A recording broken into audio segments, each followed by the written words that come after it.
Good day, ladies and gentlemen. I finally finished Mortis by John French, and by Zinch's ninth tentacle was it hard to get through. The main story of the book is the battle at Mercury Wall, where basically both sides deploy all of their Titan legions. With the defenders of course trying to prevent the traitors from reaching the wall, and the traitors trying to reach a plot MacGuffin that Dorn conveniently forgot about until the last second. This is told from the perspective of multiple Titan and Knight pilots, but only from the loyalist side though. Meanwhile, the book also has a number of side stories that happen at the same time. One follows Elanius and his gang as they try to find John Grammaticus in the magical gardens of the Emperor's Children. Another follows Corswain and his Dark Angels as they go on a suicide mission to reclaim the Astronomicon from, well, another group of Emperor's Children. Then there's also a storyline about Keeler and the guy who wants to create an anti-Primarch virus.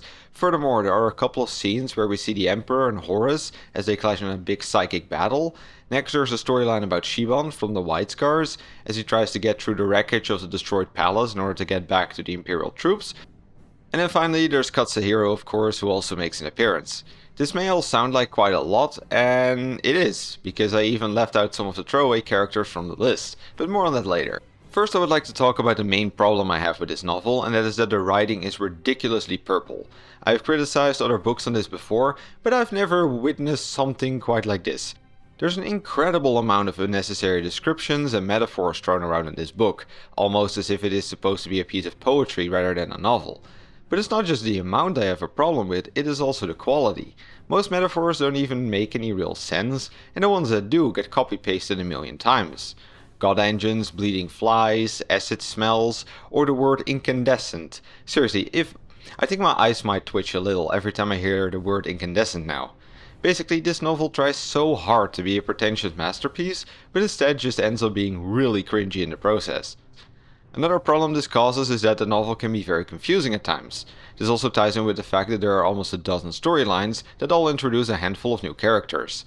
The book then proceeds to constantly switch between these storylines, and almost always feels the need to end on a cliffhanger that will only get resolved 10 pages later. On top of that, there are also quite some scenes that involve psychic mindfuckery, which are already confusing enough without being split into 5 sections. What's even weirder is that so many new characters get introduced, but French doesn't even take the time to flesh any of them out.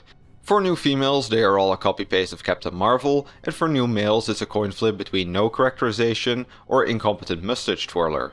Now you might think that this is needed because it's a bit of a filler novel maybe, but it really isn't. There's quite a couple of really important events that happen in this book that involve quite some named characters, but these just get glossed over. For an example, there's a very important point in the siege involving Perturabo, but the book just skims over this, without exploring the reasons why he does it, or showing us what the rest of the traders think about it. Alternatively, what about the fact that the Astronomicon has been shut off? Maybe worth talking about? Not to mention that Khan and Sanguinius are apparently on holiday during the book and don't get any screen time whatsoever.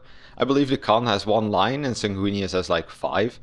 What the book does spend an enormous amount of time on though is the Titan battle in front of Mercury Wall.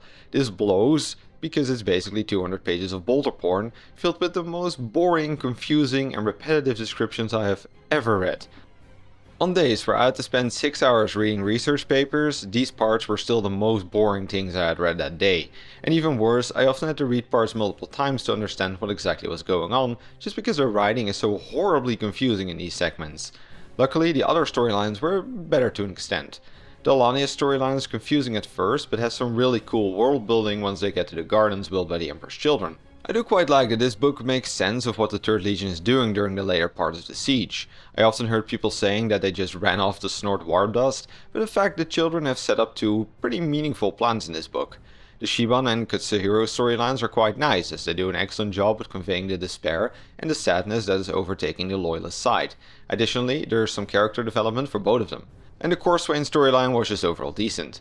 On the other hand, the Keeler storyline just doesn't go anywhere, and in itself already creates 3 separate cliffhangers that don't get resolved in the novel. By the way, that's another problem I have with this book, and that is that almost nothing gets resolved. All storylines end on a cliffhanger, which makes this book feel more like Mortis Volume 1, rather than an actual novel.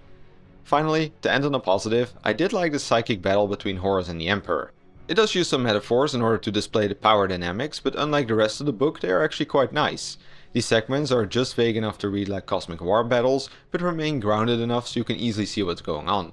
But yeah, all in all, I think I will just give this one 1 out of 5 Angry Titans. Mortis combines every common Black Library flaw and pushes them to the next level, ranging from overly long and flowery pulp fights to extremely nonsensical decision making.